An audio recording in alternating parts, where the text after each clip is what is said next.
Thank you all so very much for being here. My name is Darlene. I'm from Fertility Matters Canada. We really appreciate your time. I am thrilled for everybody to come together to listen to Stephanie and Dara. They are two amazing supporters of Fertility Matters Canada. We love them both. They're such great people in the fertility space, and I know that you're going to learn a ton from them this evening. So sit back, enjoy, and if you can, please leave yourselves on mute. If you have any questions, you can pop them in the chat, but just so we make sure there's no background noise, keep everybody on mute. So enjoy. I will leave it to Stephanie and Dara to introduce themselves and move forward. Thank you so much. Yeah, thanks so much, Darlene. It is really a pleasure to gather with everyone and to be part of such an important week for Fertility Awareness Week across Canada. And so I'm really excited to partner as well with Dara and to be here with you. We'll say just a few words of introduction, each of us saying a few words, and then we'll jump right in. And certainly you can be, I don't know about you, Dara, but I'm not that talented. I can't read and talk at the same time. So if you can manage that, while one of us is speaking, we can try to watch for it. But I'm kind of inclined to say that maybe we'll look at the Q&A part, that's in the chat maybe at the end. So know that if we're not getting to it right as we're speaking, we will leave time at the end to go through things. So just Yeah, wanted to. absolutely. And I would say although I don't imagine there's going to be anything super, super urgent, but if one of us says something and you feel like you missed it and it feels really, really important that you get it, if you just raise your electronic hand, we'll probably notice that. But our Yeah. goal is to have about 15 minutes at the end for Q&A, and there's not that many of you on tonight. Thankfully, it's about, I think, 15 people or Yeah. so on the live space, so there should be time for questions at the end, and I agree that way we'll be able to get through all the things we're hoping to touch on and still be able to answer questions. Yeah. And so just a few words of introduction. My name is Stephanie Curran. I live in Victoria, BC, on the unceded territory of the Algonquin people, home of the Songhees and Esquimalt nations. I practice acupuncture and Chinese medicine. I have a clinic here. I've been practicing for 26 years now. It's called the Elements of Health Center, and most of my career has been spent supporting other people on their path with growing their families. And alongside that, I also teach mindfulness programming. I've been doing that for, it's about 15, 16 years now. Long time meditator myself. It's almost 30 years now. And so bridging together mindfulness practice with the fertility journey is something that I've been really focused on, I'd say, for about the last 6, 7 years.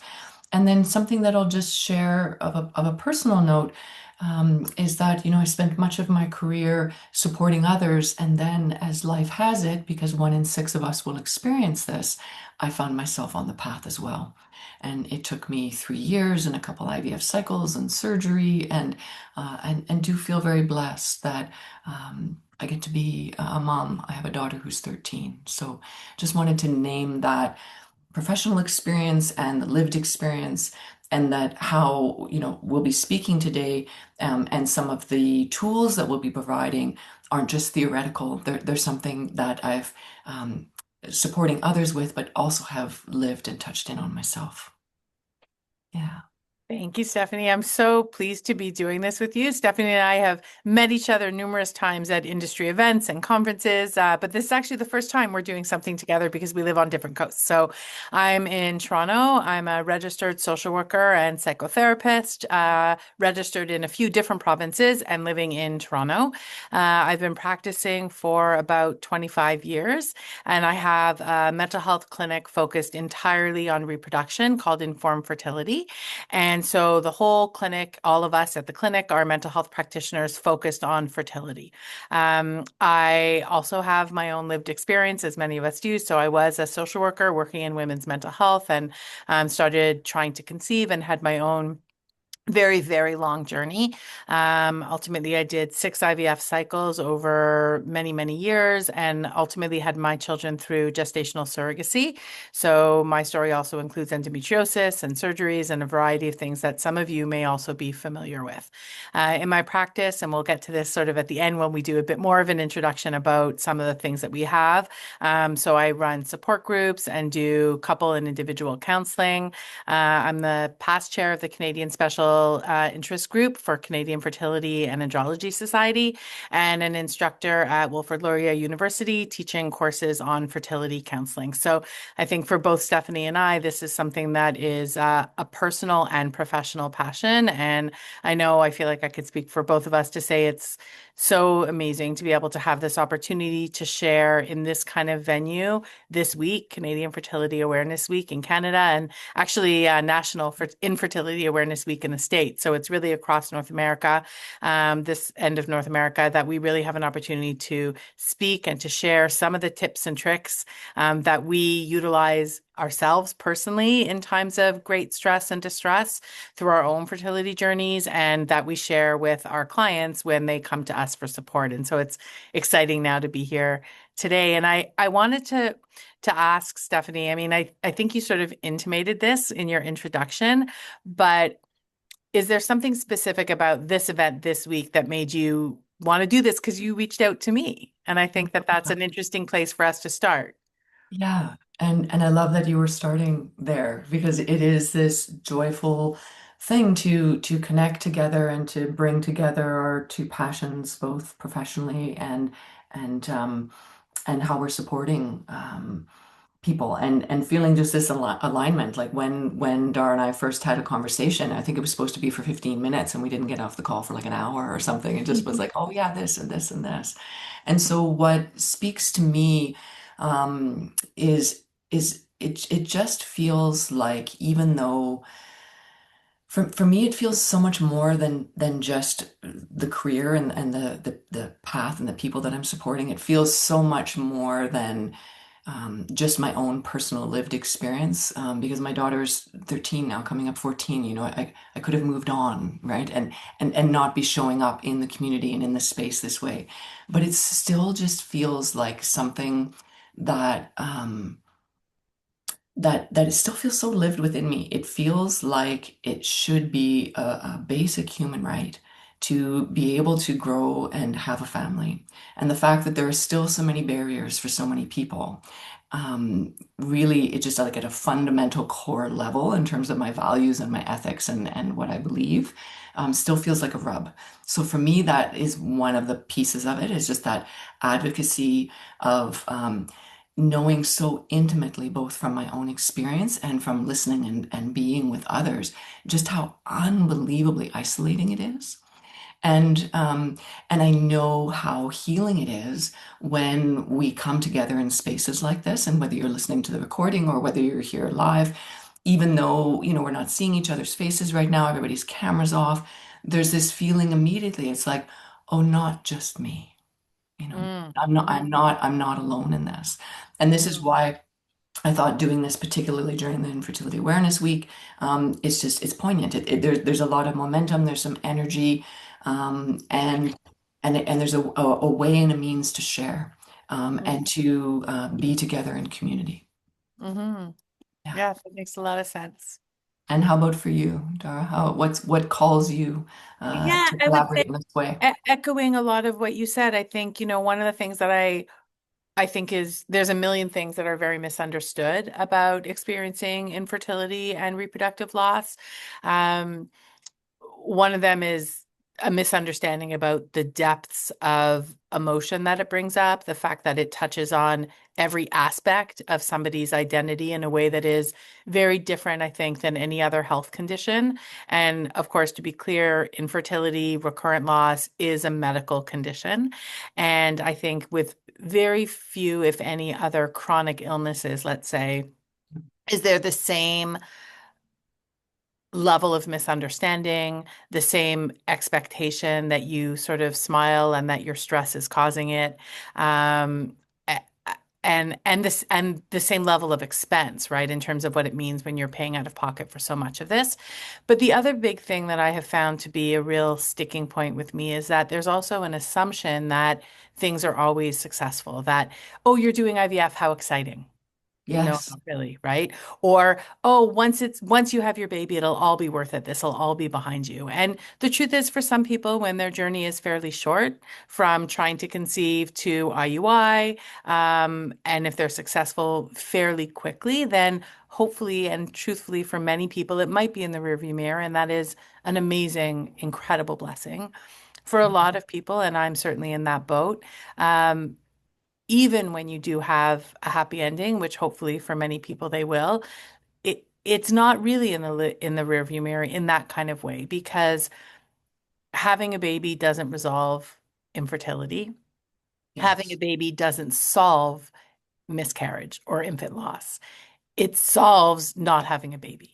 And so for me, that's always been a really interesting balance, being able to grow from the trauma that I've been through.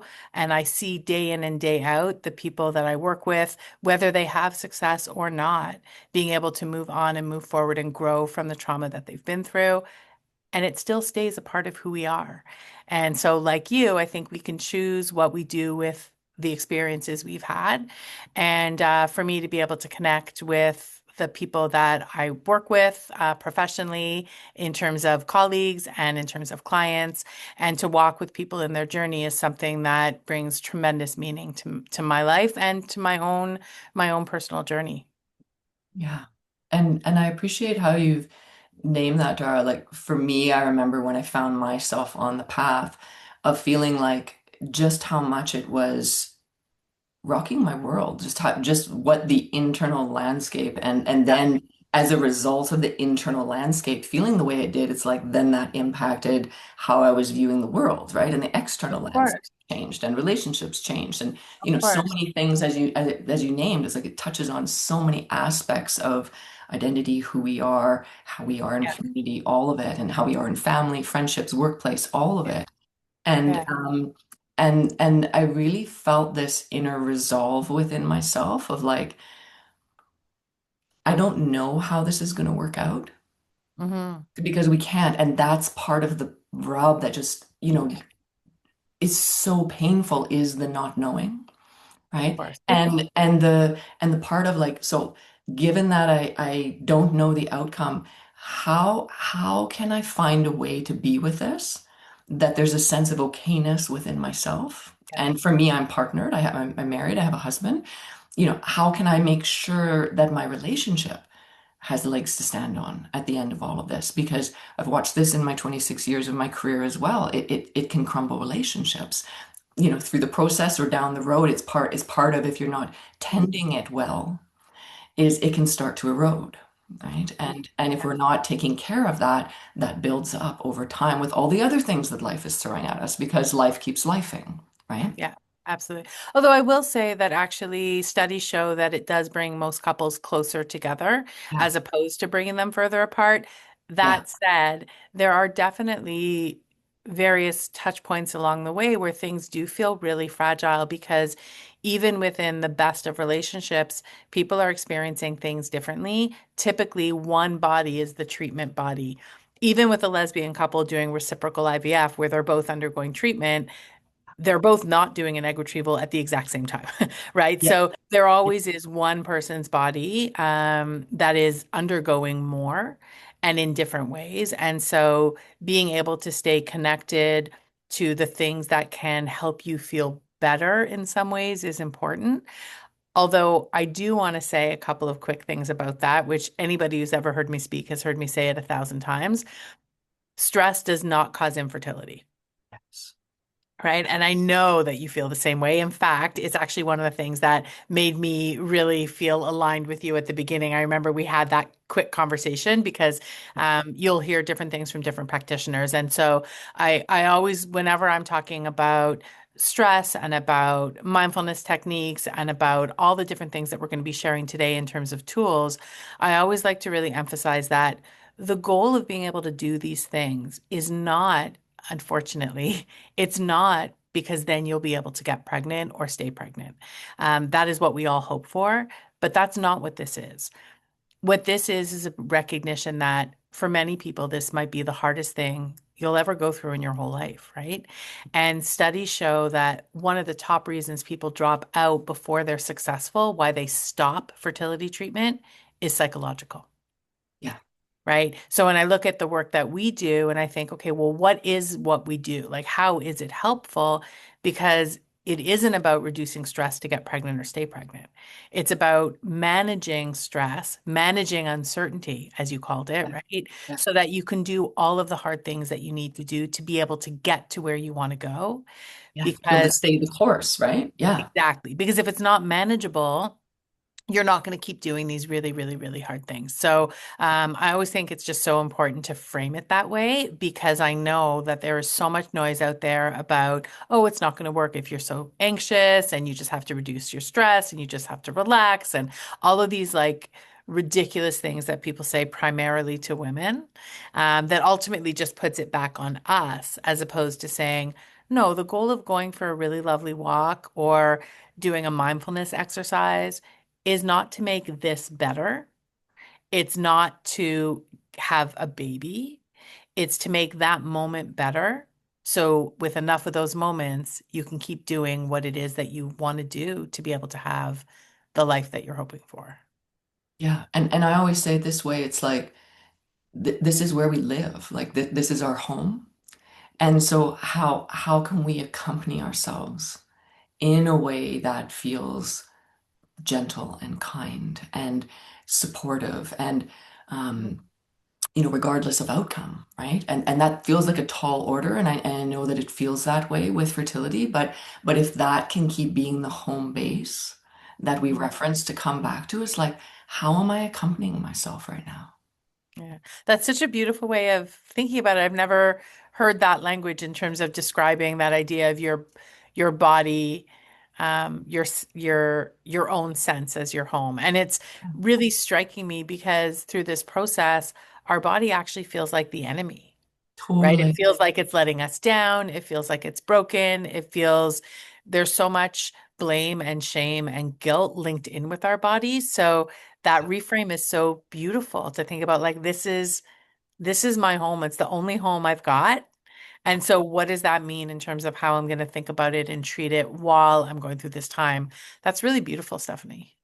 Yeah. And um and this part where you've named and this comes up all the time in the classes that I'm teaching, and I'm sure it does in your conversations with people as well, is this sense, and I felt it very distinctly of like the sense that the body, like this is the basic function of the body, and because it's not working, there is something wrong, there is something broken. What am I not doing enough of? So it's a very tender terrain, but this befriending of the body, the befriending of this heart, this mind, this this body is tender work. There's ways we're going to talk about it coming up a little bit, but like how do we titrate that? How do we Yeah. lean into the parts that are hard, but not so that we're flooding? How do we, there's times where we turn towards, and then there's appropriate times where we turn away. Yeah. And particularly if there's other lived traumas that have happened in the body throughout our Absolutely. lives, right? So there's a very, Yeah. we do need to take a lot of care with how we're scaffolding that and how we're working with it. Yeah. Yeah. Well, it's interesting because I know there's research that shows that one of the top things that missing the word now because I'm a bit tired. That one of the top things that contributes Mm. to resilience, which is something that everybody who goes through this needs in abundance, um, it's actually self-compassion. Yes. Yeah. So speaking to what you're saying about treating yourself tenderly and thinking about self-compassion not as like a theoretical thing, and we're going to talk about some tips and tricks about like what that looks like, but Yeah. actually practicing self-compassion is directly linked to resilience. Yeah. And there's a lot of evidence that really supports that, which is really interesting because it may not be what people think of when you try and build resilience and like what does that look like? And you can't have that without self-compassion. Yeah. Yeah. Yeah. Yeah. Um, I'm interested because you brought up the body, and I know that that's a big part of the work that you do, obviously, primarily as an acupuncturist. Um, can you describe, I mean, I know people are familiar with the idea of, flight, flight, freeze, all of that, but can you describe like what happens in the body when people are under the kind of stress, duress, anxiety that they are under, where they're going through the uncertainty of infertility and loss? Yeah. So from a physiological standpoint, we're all hardwired by nature of being a mammal to have cycling moments of what we call in our autonomic nervous system, the parasympathetic system, which is the fight, flight, freeze response, or the parasympathetic system, which is the rest and digest phase. So it's natural and normal, all of us, all mammals do, not just humans, to cycle between these. We're wired for that. And it's the challenge that comes when we're under chronic stress, though, is that the sympathetic arousal, the one that's stress, when it stays stuck on, and it can feel like that in our nervous system, in general, the modern day nervous system is somewhere near a low grade stress response for many of us, most of us, all of the time, even without our fertility journey. And then you add that as a chronic stressor on top of it, that feeling of feeling stuck on all the time. I mean, I think we all have a sense of how that is because we've logged in on a Tuesday night, to talk about it, right? That it has impact on systems through the body, right? It can manifest with having difficulty sleeping. It can impact digestive system. It can cause, contribute to things like tension in the body, such that there's headaches. So it has this physiological impact on the body. And there are ways and tools when we can be intentional about our attention, when we recognize that that's what's happening. I'll give a lived example. There'll be times where when I'm teaching, everybody's not on their screens are there, and I'll be like, does anyone have an abundance of time in their day, right? Like raise your hand. Nobody does, right? So it's like we all our lives are so full. So I'll be rushing to be trying to do a whole bunch of things and be driving in the car, and often I'm one of these people who's always just like sliding in, right? Like maybe 1 minute or like right on time. I'm not a 10 minutes early kind of gal, right? So that pressure and that, I'm like driving and then there'll be traffic and I'll recognize I'm panting. Like I'm literally and that's what happens when there's a stress response. The um, breath rate becomes rapid, more shallow. The heart rate is accelerated. There can be some sweating that's happening that's causing that the body's getting ready to flee, from the danger. Except the danger isn't really happening. It's just traffic's moving too slowly. Right?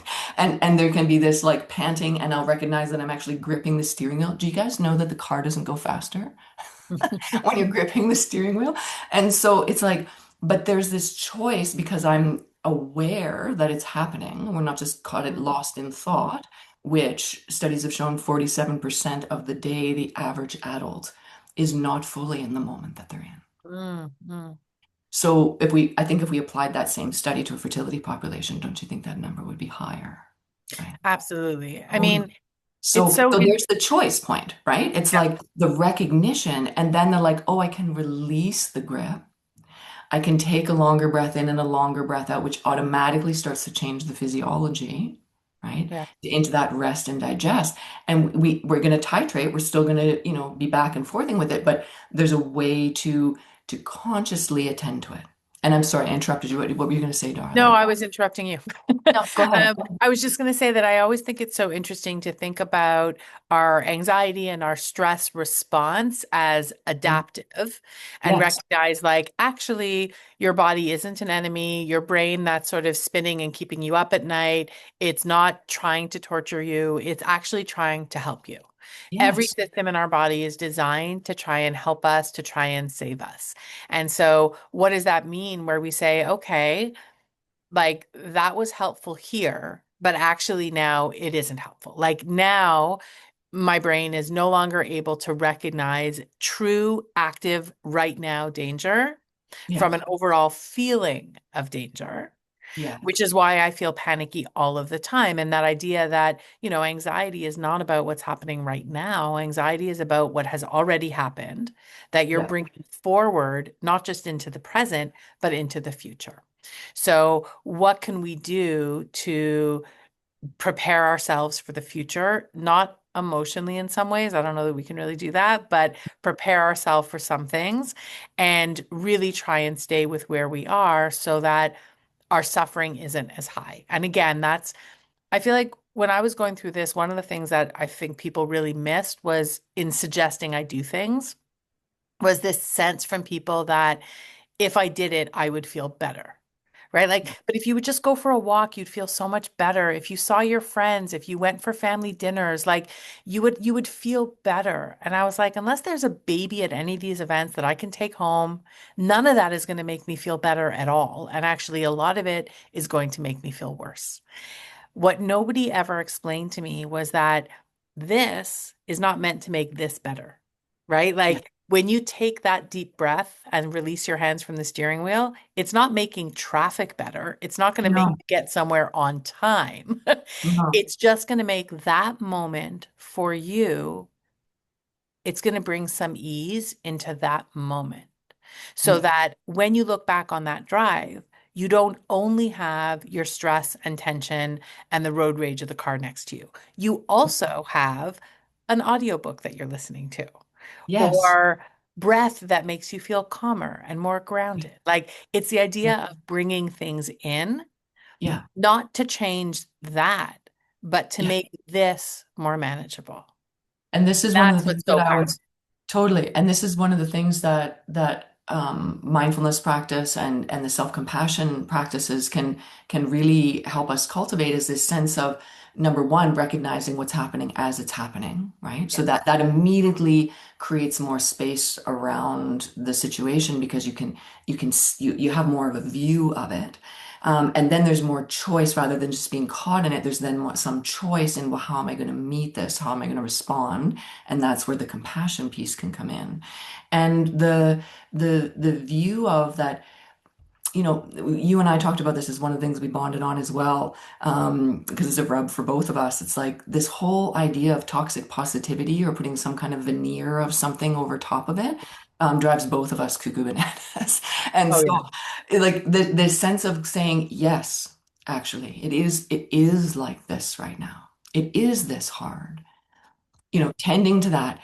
And it's not the totality of the whole experience, right? It's like what else is also here, not as a way to put that and not exist and put a carpet over it and pretend there's not a purple elephant in the room, but actually to say, I call this yes and meditation. It's like Yeah. yes, and what else is here, right? Like as I'm driving and releasing the grip, what sounds are here, the audiobook, the sound of the birds, the like what there can be, uh, I like to call it like a resource of well-being can Mhm. actually be possible and found fairly in almost any moment that we're in, even in the depths of quite a bit of suffering. At very least, we could attune to something that's neutral. It's not pleasant or unpleasant, but it's just like relatively okay that it's there, right? That can be a reservoir of a place to rest in amongst all the turmoil.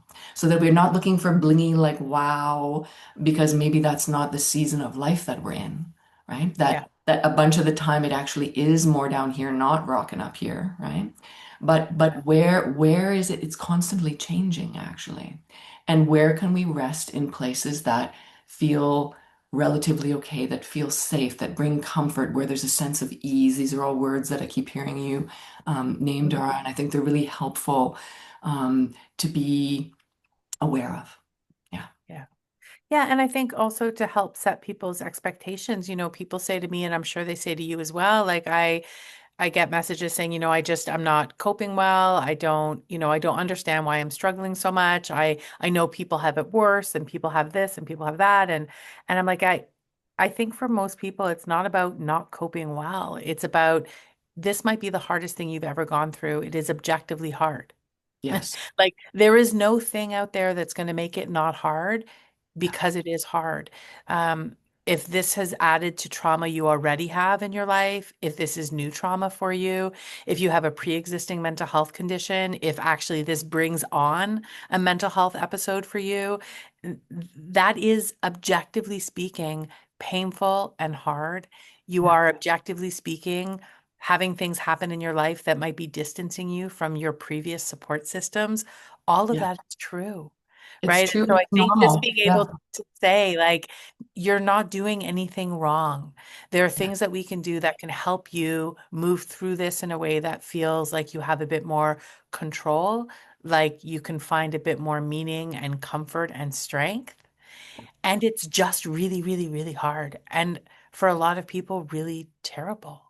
Yeah. And the research clearly is showing that the amount of distress that the experience is similar to being diagnosed with cancer Yeah. or having HIV or heart disease. Like, Yeah. but the thing about, if you have cancer is you're probably telling a few folks, like other people in your community know and they rally around you and support you, right? Whereas often with a fertility journey, it's more isolating, it's more private. And so we're not getting all of that support.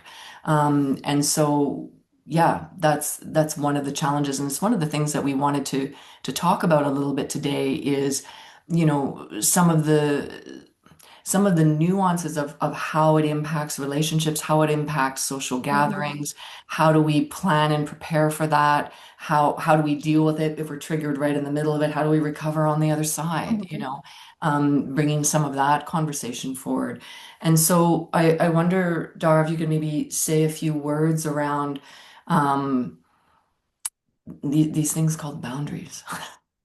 Yeah, there's Yes, like a yes, whole nest of like, absolutely. I don't know. Even in my age stage of life, I'm 51. Absolutely. I'm like still You working know, on it. I have a client who many years ago when I was talking to her about boundaries sort of laughed at me and she said, Dara, she's is East Indian and she said, I don't have there's no such thing as boundaries in my culture. We have boundaries.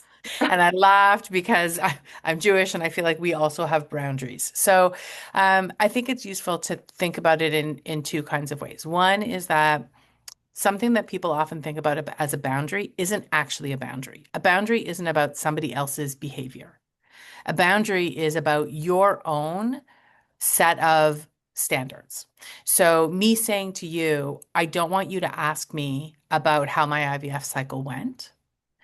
And then you do ask me. And so then I say to my therapist, I keep telling Stephanie not to ask me. And she keeps asking me, like she's not listening to my boundary.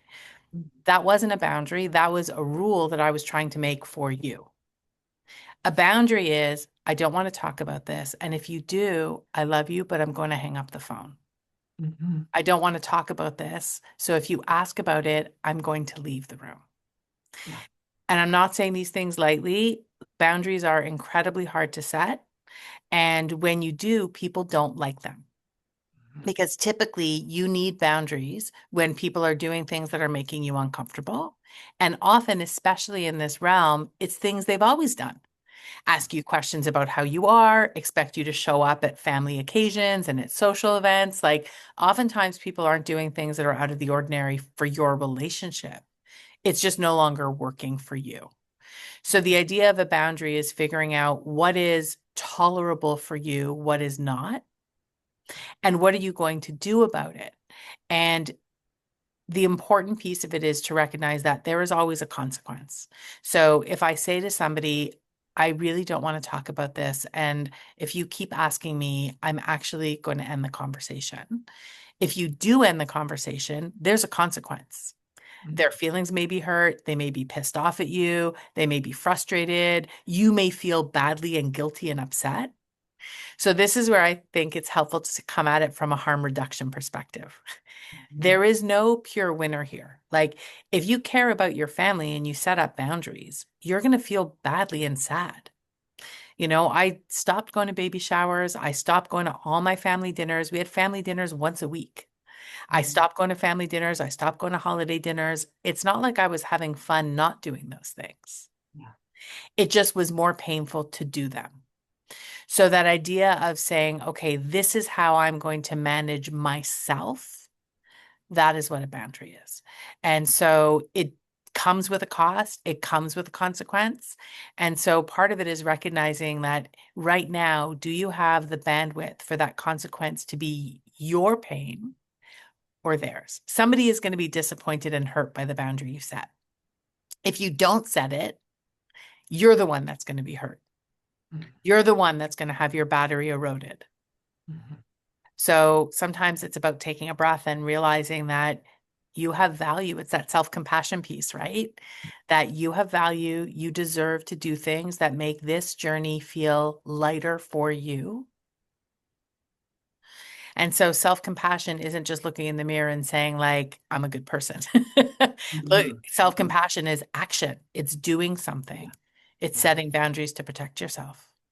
Yeah. The person who has done a lot of research and started some programming around self-compassion, Kristen Neff, she Yeah, talks about it as like, I like this wording because self-compassion just sounds like all like, just making everything okay. Is yeah, like, no, she calls it as like fierce. It's like yeah. fierce self-compassion, Absolutely. right? I, Yeah. I mean, and she has this great example where it's sort of if you see somebody fall on the ground and you have compassion for them and you're like, oh, that's so terrible. You look so injured. And then you keep walking.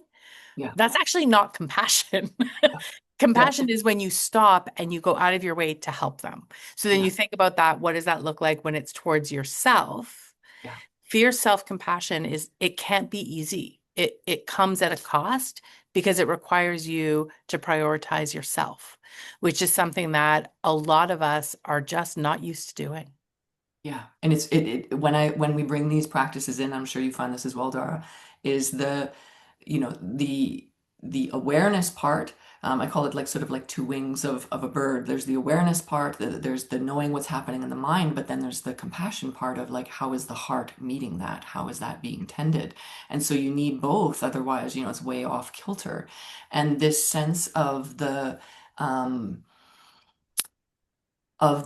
self-compassion being something that's actually actionable, not something that's just passive. And it's uncomfortable for most people as they first start practicing it. It's the number one sort of feedback and reflection that I get from people is they recognize the ouch actually as we do a practice that, cultivates it outwardly. And the second we turn it inwardly, people are like, yeesh, like it's pretty harsh in here.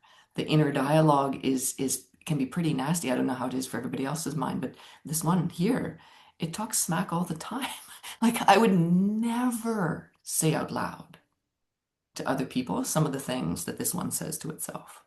Mhm. And so it's really you can call it fierce, we can also call it radical to actually Yeah. turn that towards ourselves and treat ourselves the way we would one of the people that we love most in the world. Like imagine that, right? Yeah.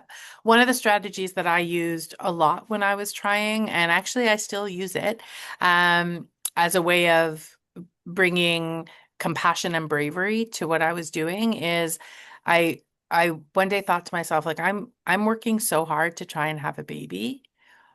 If that child were here and watching me, Yeah. how would I want her to see what I did? And some days the answer is I'd want her to see me telling that nurse that that wasn't okay.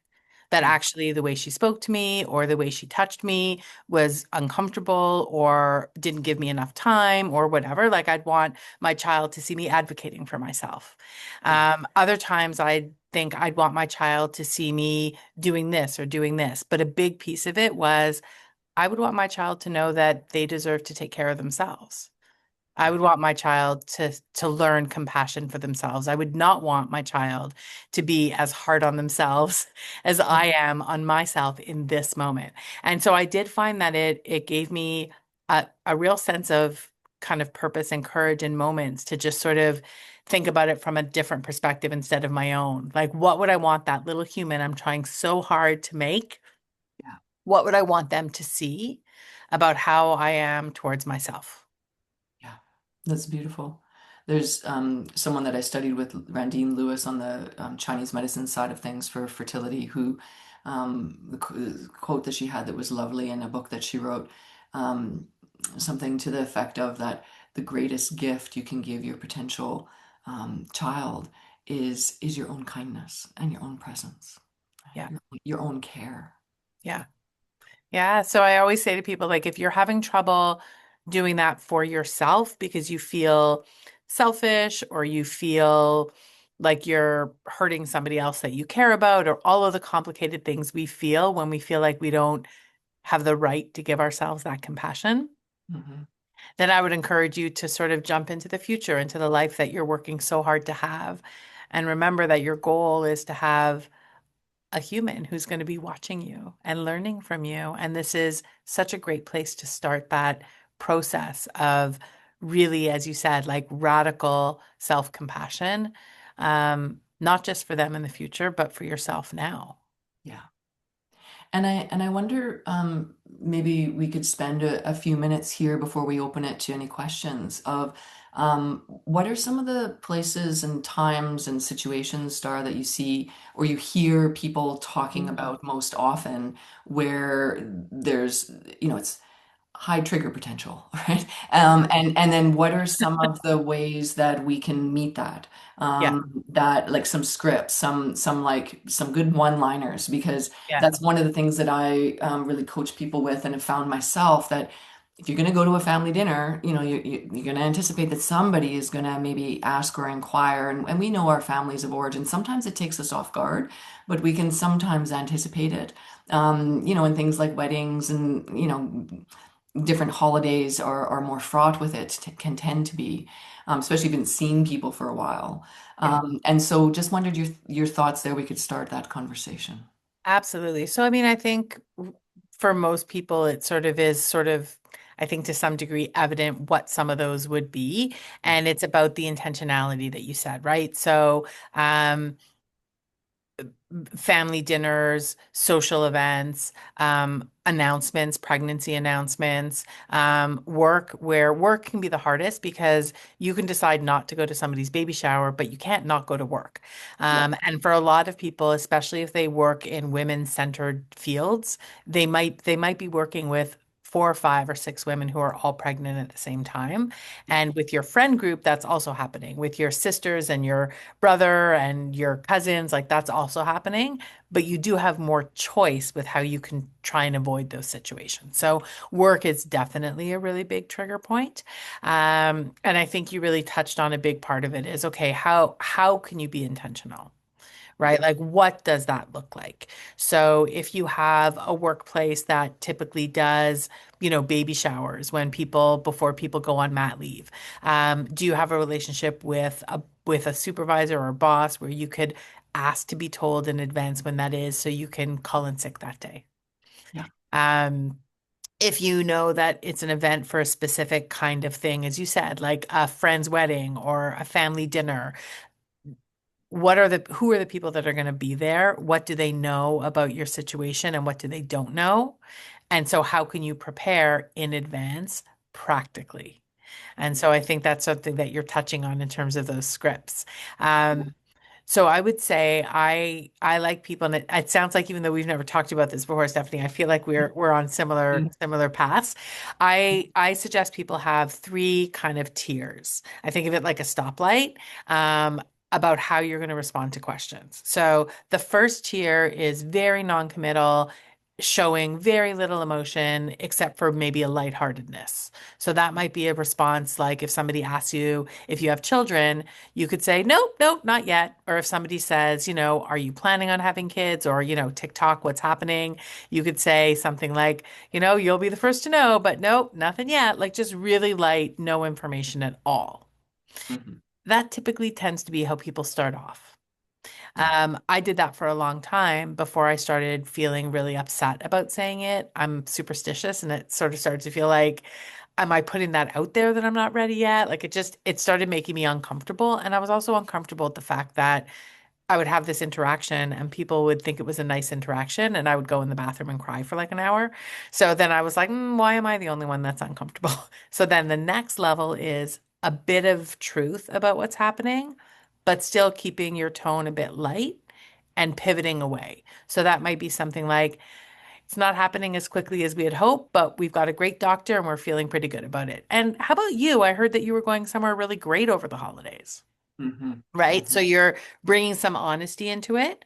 you're keeping your tone light so it's not bringing everything kind of crashing down, and you're pivoting to sort of show that you're not interested in talking about it. And then the third level is what I call the nuclear option. It's my favorite one, and it is rarely to be used. And it is what I think of as a party stopper. It is the kind of thing that if you say it, people will wish the ground opened up and ate them. They will never, ever, ever again, ever say anything like that to anyone. Um, and I only used my nuclear option maybe twice. And it was a party stopper. And the thing I liked about it was it made me feel like it made me feel armed.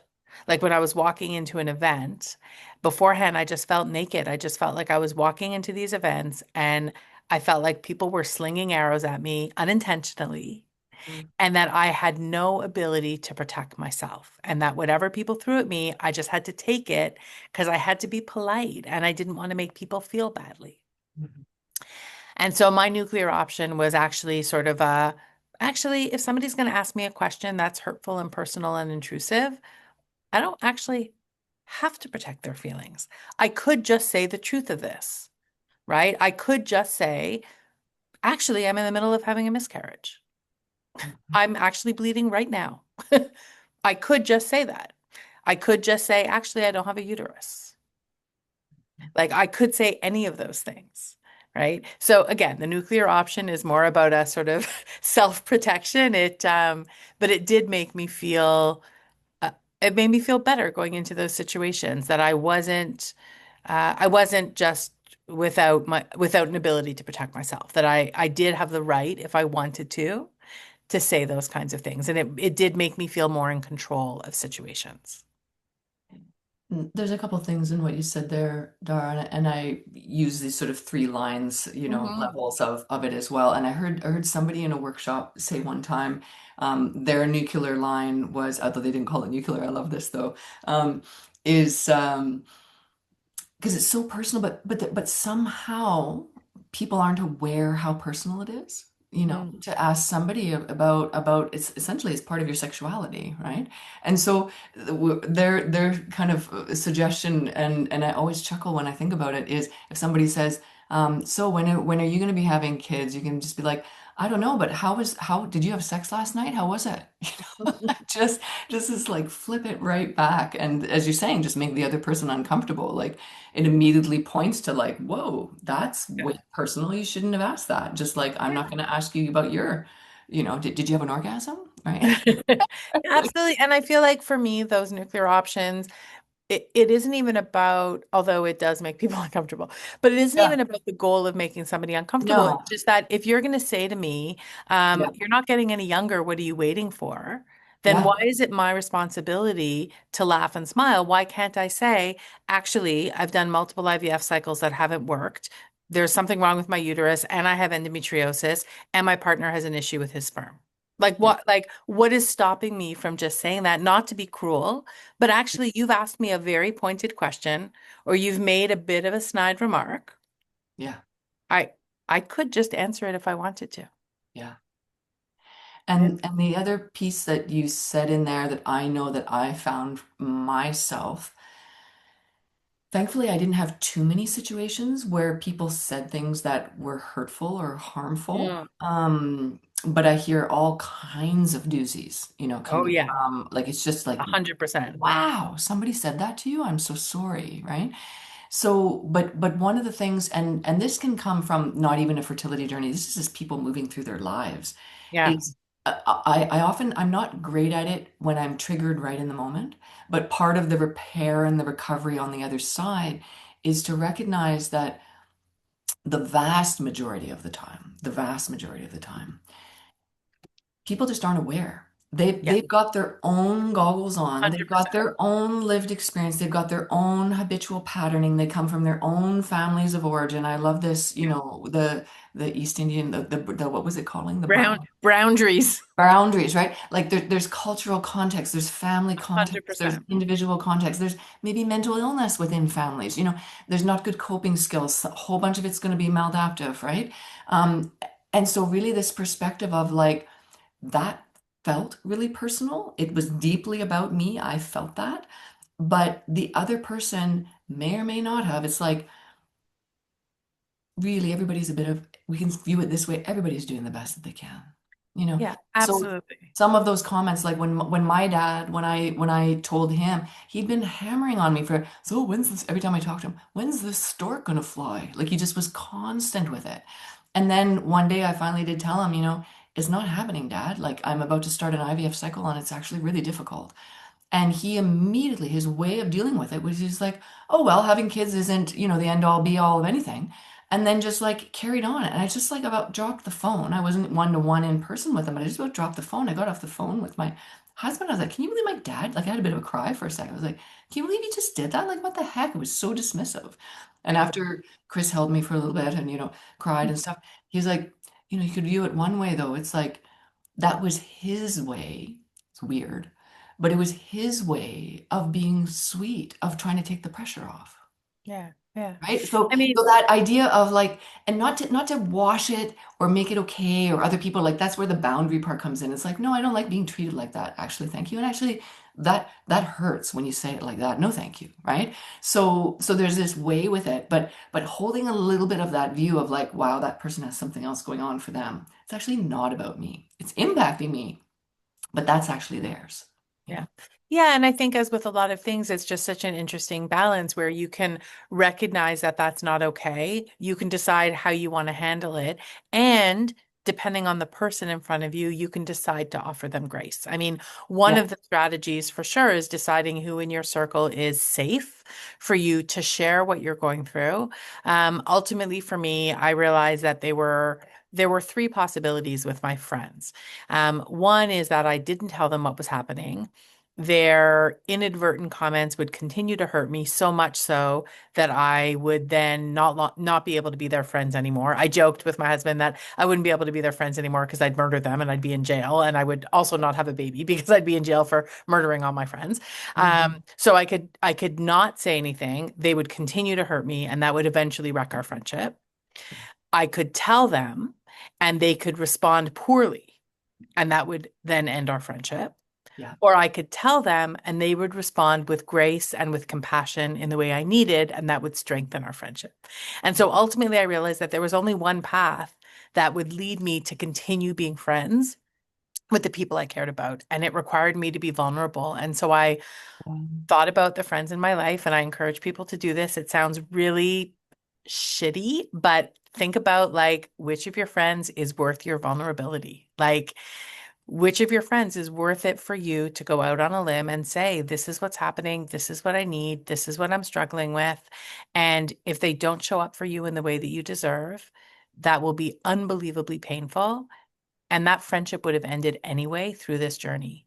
Or maybe they will. Maybe they'll be exactly what you need, because that is also a strategy, right? Like when you're there, when you're at an event, to have an ally, to have somebody who can shift the conversation, come in and rescue you. Like those people are so important. Yeah. And I think, and all of us have our different temperaments. For some people, there's just the one person that you can share with, and for other people, they have more comfort. Like I know for myself, I tend to be a bit more extroverted. My husband tends to be more introverted, right? Yeah. Like, and Yeah. then if you are in a coupled relationship, there has to be the honoring between that. I hear my patients talk about that all the time of, um, you know, there can be a struggle because the one partner doesn't want to tell anybody, but the other person's really struggling and really feeling like, well, it'd be really helpful if I could tell one person, right? So it's Yeah. like how to work out that dynamic in a relationship, but having some support is really so helpful on the path. And often when we do share with somebody, what we find is you scratch beneath the surface, and because of the stats, because it's 1 in 6, it's like when we're vulnerable ourselves, it then allows other people to feel that they can be vulnerable too. And people regularly tell me how surprised they are to hear that, oh, maybe their friend isn't going through it or hasn't gone through it, but their sister has or their neighbor has, and it just brings in this sense of, again, not just me. I'm not alone in this. And that's just to name, I'm aware of time and we should, see if there are questions, but this is I'm just going to name the 3 steps of what's called a self-compassion break. the first piece is to notice what's happening as it's happening, to be aware of like, oh, Mhm. this is hard. This is a moment that sucks right now. This is a moment of suffering. So it's the yes part of that yes and, right? It's like turning towards it, acknowledging it, naming it. The second step is to recognize this shared common humanity piece, this part that's so healing of not just me. 1 in 6 people know exactly how this feels, even though our stories are different, right? So that shared piece of it, not alone, not broken. Others experience this too. And Mhm. then the third step of it is to, given that it's like this right now, what do I need? What do I need right now? What's the kindest and gentlest way to be with myself right now? Maybe it's to get a hug, maybe it's to call someone, maybe it's to go for a walk or stand outside, get a fresh breath air for a sec. What is it that you need? Yeah. In that moment that's tender. So those are what's called a three-step compassion break. And there's part of today is going to be sending out the recording of this for everybody who registered, who's here live, and who registered but wasn't able to attend in. They'll get the recording of this. We're going to send out some resources for you as well. I've got a grounding guide that has 5 practices on it that you're welcome to utilize, and I'll include a link for a self-compassion break as well. So there's like a guided audio practice that you could listen to taking you through those steps. Because when we listen to that a few times, it starts to then become something that we can utilize in an everyday moment, which is really what I feel like mindfulness and self-compassion is. It's like it's not just on a cushion somewhere in a certain position. It's like, no, how do we Yeah. actually live that? Because we don't live on a cushion, right? Like, so Yeah. how do we actually bring this into our lives, like right in the waiting room of the fertility clinic, like right there when you're up on the stirrups, and you're Yeah. waiting for the doctor to come in to do the ultrasound, right? Like Yeah. right then, actually, Yeah. how do we bring this in? Yeah. And how do we, I mean, I love all of these things. They're so instrumental to moving through this. And I know we sort of titled this The Permission to Say No. And I think that idea of like, what do I need is being able to lean into when can you say yes? When can you say maybe? And when can you say no? Because I remember that when I started saying no to things, people thought that that was a signifier that I wasn't doing well. Like it actually, everybody's worry like went up dramatically when I stopped going to family dinners and holidays and out with groups of friends. Everyone was like, "Oh, Dara's not doing well. Dara's not doing well." But it was actually the opposite. It Yeah, was actually, "Oh, if I go out with a group of girlfriends and all of these close friends are pregnant or have children, and the whole night is spent talking about that, I go home and I cry for 3 days." yeah, So me saying no to that is not me not coping. Me yeah, going, crying in the bathroom between courses, and then crying for 3 days afterwards, that's me not coping. Me yeah, not going and sitting at home and feeling sad and lonely. I have horrible FOMO. But also being with my partner, watching a movie, being with my dog, that is actually me taking care of myself. So that idea of being able to say, oh, I have to say no for my own well-being to going out with a group of people, but I can say yes to seeing one friend that I trust, yeah. right? Like And where is it that that no comes in? And I think those stages that you said about looking at like what brings us to that self-compassion yeah. and how do we make that actionable? A big part of that is knowing that you have a right to say no and being intentional about what you say no to. And also how much you say about the no. It's taken me 51 years, you guys, but I'm like just recently, coming into just being comfortable with like, no is actually just an answer unto itself. Yeah. You don't have to have like a big explanation around it. Or it's Yeah. like somebody asks if you're available, you can just say, sorry, no. You don't Yeah. have to say why. Yeah. You And don't have to go in about it. actually, a really good thing to keep in mind, it's so funny that you say that, is Yeah. that when you start explaining, it actually stops becoming a boundary of what you'll do and not do, and it starts becoming a conversation. So if you say to me, Yeah. hey, a group of us are going out for dinner Saturday night, are you available? And I say, no, I'm not. I'm so sorry. I'm not feeling well, or I have a big work presentation. They'll say, oh, we'll switch it to Sunday. And then you're like, oh, shit. Yeah. But if Yeah. you Yeah. say, I'm at no, and they say, oh, well, what if we switch it? And you say, no, I'm sorry, I'm not available. Like, just Yeah. no, but you don't come up with a reason. Because Yeah. the reason give somebody who loves you an opportunity to explain to you why your reason isn't a good enough reason. Yes. Yeah, very much so. Very Right? much Like, so. oh, don't worry, it won't be focused on children, or we won't ask you those questions, or and you're like, no, I just know. Yeah. Yeah. Yeah. Love it. And I've just opened up the chat to see if there were any questions there. I don't see any there right now. So if there are questions that people want to type in there, please do. I'm going to pull up quickly while we're just giving a moment for that. Mhm. Just the slide share to show a couple things here.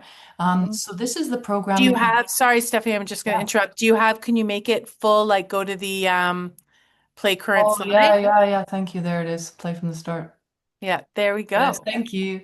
Um, So this is programming that I offer. It's called Ground to Grow. The free resources that I mentioned with the grounding guide are available on there. You can freely download them. I have practices for before and after retrieval for IVF cycles and transfer time and while you're waiting for the 2-week wait. The different programmings that I offer can be attended live online by Zoom. The next cohorts are starting in May, mid-May, the May 12th and 14th. And then there's on-demand programming as well, so that you can just do it at your own pace, at your own time. And then Dara, do you want to speak to this slide? You can name if you think Sure. it's yours. Yeah. Yeah, absolutely. So, Informed Fertility is sort of a full service reproductive mental health clinic. And so we offer general counseling, what you would think of for individuals, couples, groups around grief and loss and bereavement, anxiety reduction and coping skills, resiliency and boundary building, a lot of the stuff that we've talked about today.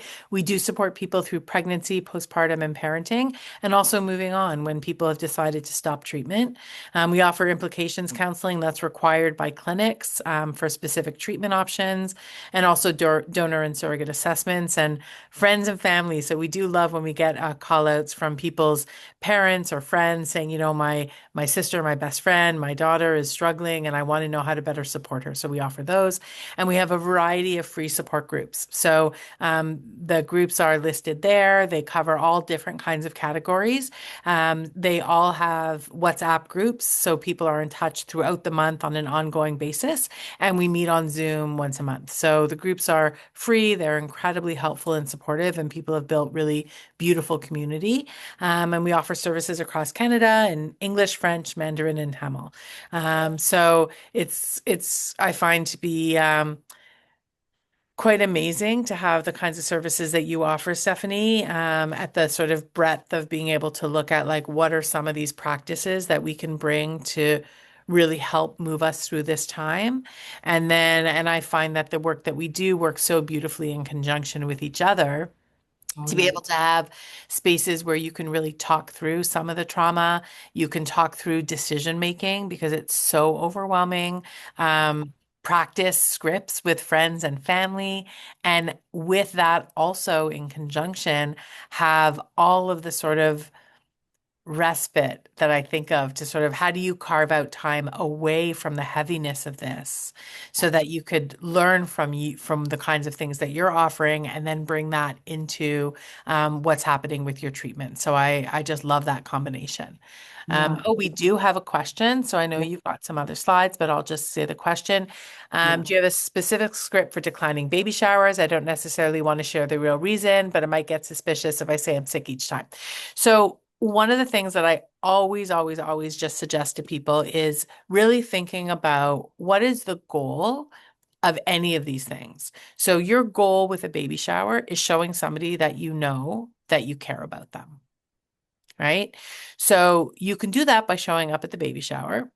Personally, if I did that, then all they would have seen was me in the corner crying. It would have totally wrecked their baby shower.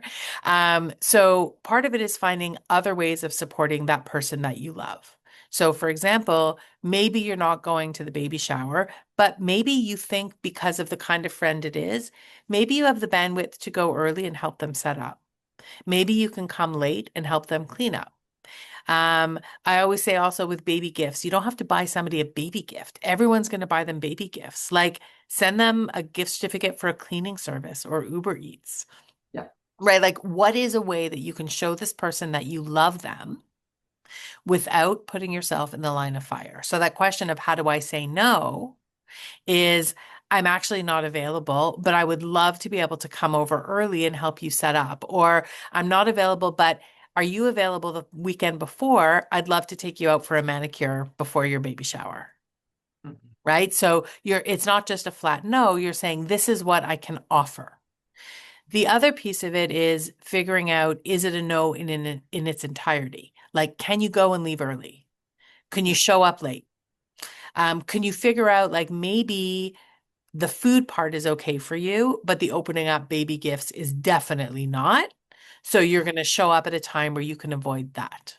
Right. So it's a lot about intentionality around the event as opposed to just the yes or the no in that moment. Anything that you want to add to that, Stephanie? Yeah, I think that's all great and similar to what I would say. There's also just the little bit of the sometimes you can like brace yourself and feel like you can, and then right in the middle of it, you find that you're triggered and not. And so just that Mm, permission to pivot if you need to. yeah. Like you don't have to stay and be stuck and be suffering.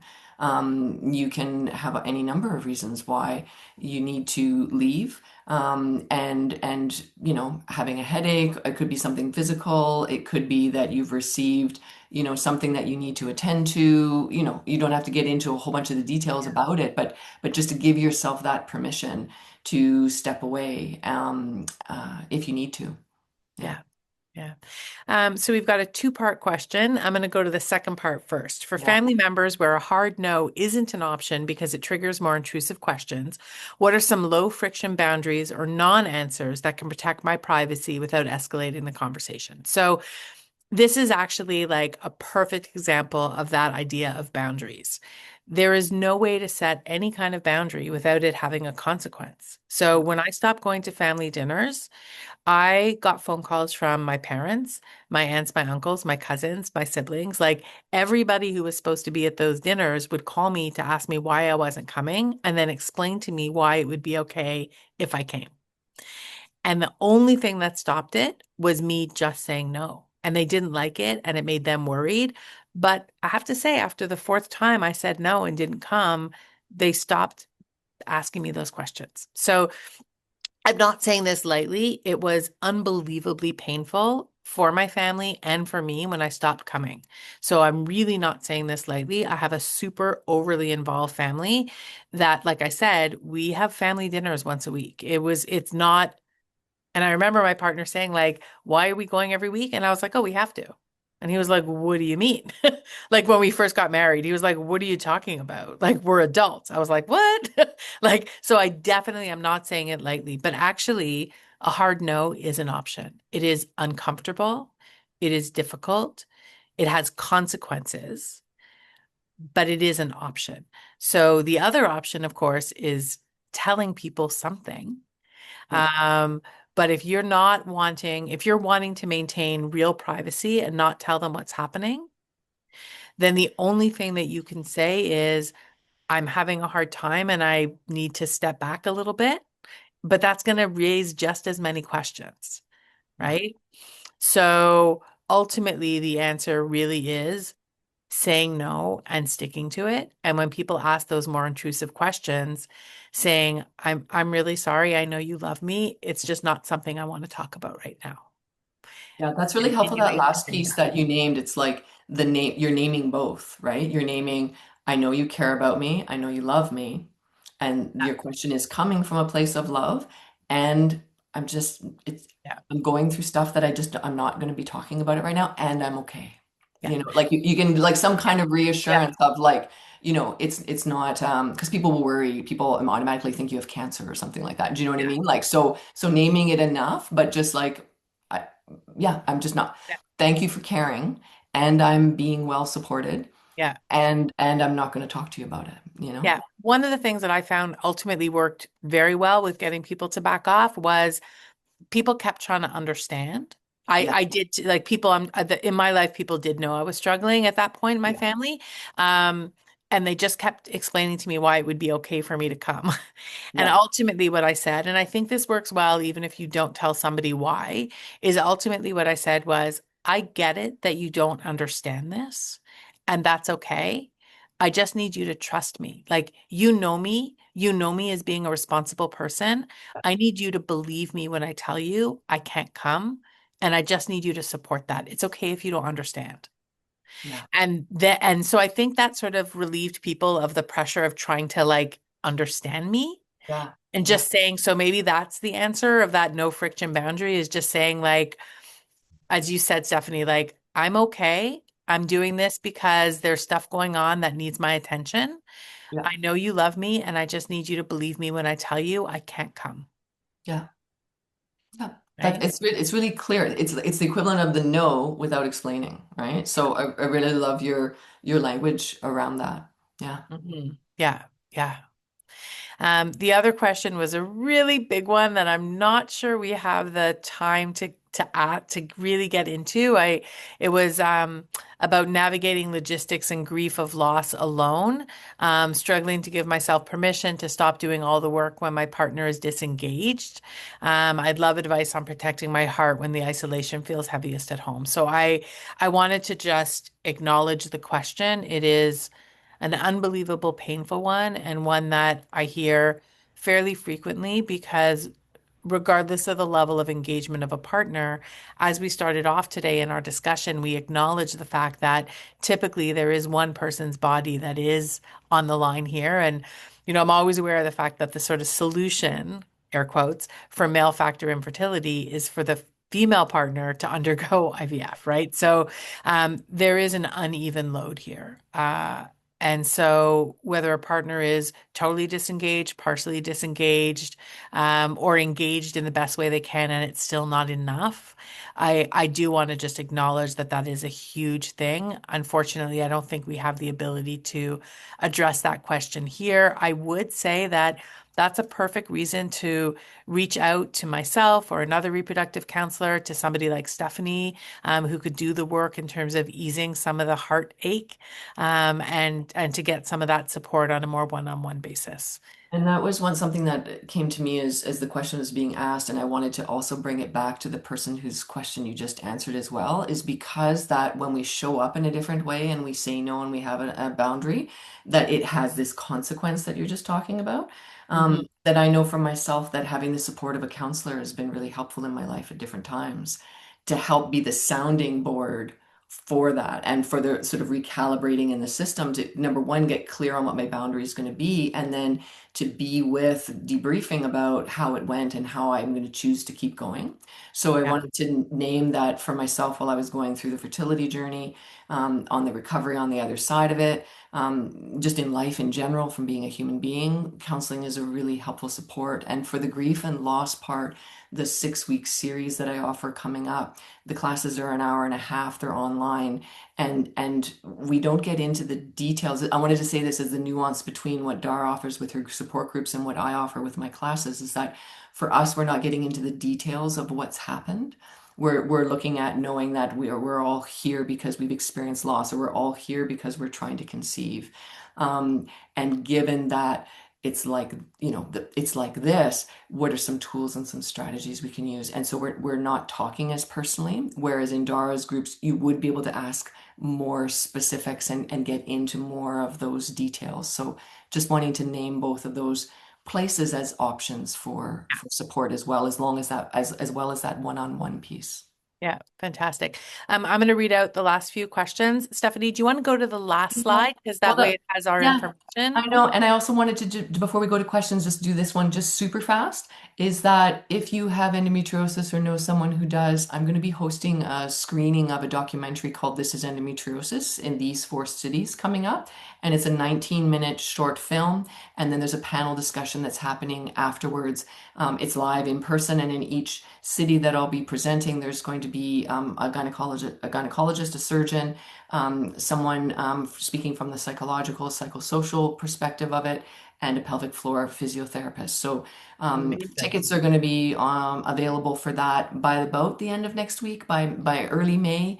And so as being part of this mailing list, you'll get news when the tickets are up and available. And we're trying to make it accessible. It's $20 a ticket, and all of the money will be donated to the Fertility Friends Foundation. So if finances are a barrier, though, always just, message me and you're welcome to come. And then this is the last slide that we'll sit on, Yeah. because this is how to find us. Yeah, amazing. Okay, so we have how do you navigate a situation with your siblings if you're really close to them and missing it also makes you feel guilty. Um, so I'll start and then Stephanie, I think maybe you might have some insight as well. Uh, I I think it's really helpful to go back to that idea that everything you're going to do here has a consequence. Like this is what you're going through is really, really hard, and there is no solution that is going to make you feel good. This is a harm reduction strategy. So, really thinking about the occasion, who's going to be there, and is there a way that it can be less painful or more painful? So, for example, when I did that exercise, I realized that I could, in fact, see my sister with her kids. It was unbelievably hard and painful, but I could do it. What I could not do was go to a dinner with my parents, my sister and her kids, and watch my parents interact with my sister as a mother and with my sister's kids as their grandchildren. I could not do that. Yeah. Right. Same way I could manage to get together with one of my girlfriends, but not all of my girlfriends. Yeah. So I could do a dinner with my sister. I could not do a family dinner with extended family, my parents. Like, so really thinking about, is it all of your siblings? Is it being able to see, like, could you see siblings alone? Could you see certain siblings? Like maybe you realize that actually it's more painful to see a specific sibling than it is with other siblings.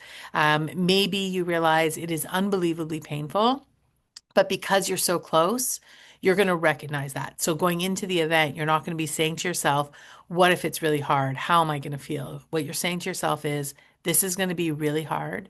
It's worth it because I love these people. I'm going to have this evening. I'm going to be proud of myself for being able to tolerate it and doing what I know I want to do. And then I'm going to go home and I've already picked out my favorite ice cream and a funny movie I'm going to watch. And I've already talked to my partner about being able to sleep in the next day, take a bath, and recover from actually what's going to be a painful evening that I know I've decided to do.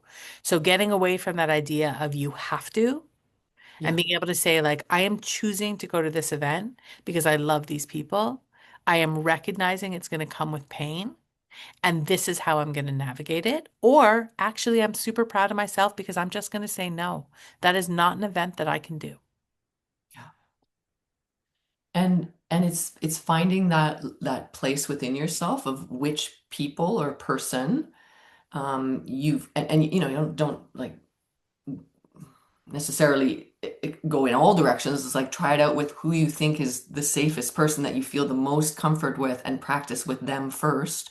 And then depending on how that goes, right? And if and just to say this too, it's like if it doesn't go the way you hoped and how they respond isn't how you hoped, again, that's the reflection of that's them and their capacity, not that it wasn't okay that you put the boundary there or that that vulnerability wasn't met the way you hoped or needed it to be met. But that doesn't mean to not then be vulnerable in another place. It's kind of the like it's painful to put yourself out there and not be received, but part of how we experience love and joy and connection is from being open-hearted. And there's something that happens if we keep closing down and closing down in the protection, is that it shuts us off from the availability to the love and the joy and the connection in other aspects of our life. And so it's like this tricky balance between how to keep an open heart and protect the heart at the same time. Right? And that's not a static thing. It's like there's a beautiful poem by Rumi that talks about birds' wings. It's like if it was only one way, if it was only open or it was always closed, we'd be paralyzed, right? It's like it comes from actually the opening and the closing. Yeah. Yeah. There's a famous poem, Grief and Joy and Sorrow, Yeah. that talks about they're the opposite sides of the same coin, right? And we know that going through this, like, Yeah. um, that's why this is so painful because everybody Love so here much. Yeah. loves so much and has so much love for the people in their lives, for the child they hope to have for the children for some of you that you already have. And it's that pain that makes it so difficult, which is why, again, the idea with all of these strategies is not, unfortunately, a magic thing that's going to help you avoid that pain. It's about what is going to help you tolerate it so you can see the people that matter to you, so you can choose when to see people and when not to. And so you can do the really hard stuff that you need to do to get through this time. hmm a Speaking last of question. time, yeah, I'm aware of time. We're Yeah, supposed to be yeah, an I know. hour. We're like an We're hour and supposed to be an 22 hour. minutes. I Yeah. know. Somebody asked about recommendations for books, other kinds of media specific to primary infertility. I would say that you are a perfect person to join my support group. One of the things that people in the support group do all the time is give each other recommendations. So the support group is totally free, and it's primary infertility. I do have another support group for secondary infertility, people who already have a child and who are struggling to grow their family. Both are really important categories, but never the twain shall meet. So the primary infertility group, as soon as you're pregnant, actually you leave the group, and you can join the pregnancy after infertility and loss group. So the primary infertility group is a really protected space for people who are not currently pregnant and who do not yet have children. And people are constantly giving each other recommendations for fertility specific things. And we also end every group with recommendations for movies and TV shows that don't have pregnancy themes throughout. So there's also that really fun element as well. Stephanie, do you have any, or is that something you're going to be sending out to people that you do have some resources to share? I think we can maybe between you and I both, Dara, like some of our common ones that we like to share. Maybe we could put the Mhm. pool that together. But I think there's a listing of when people do finish and wrap up their 6-week course with me. I have an email that I send out with different places for more information. So I'll pull from that. You can pull from the ones that you have. And just to say in the classes that I lead, because we're not sharing so much personal information, if we just make an agreement though that for the 6 Thursdays we're getting together, that there will not be a pregnancy announcement, right?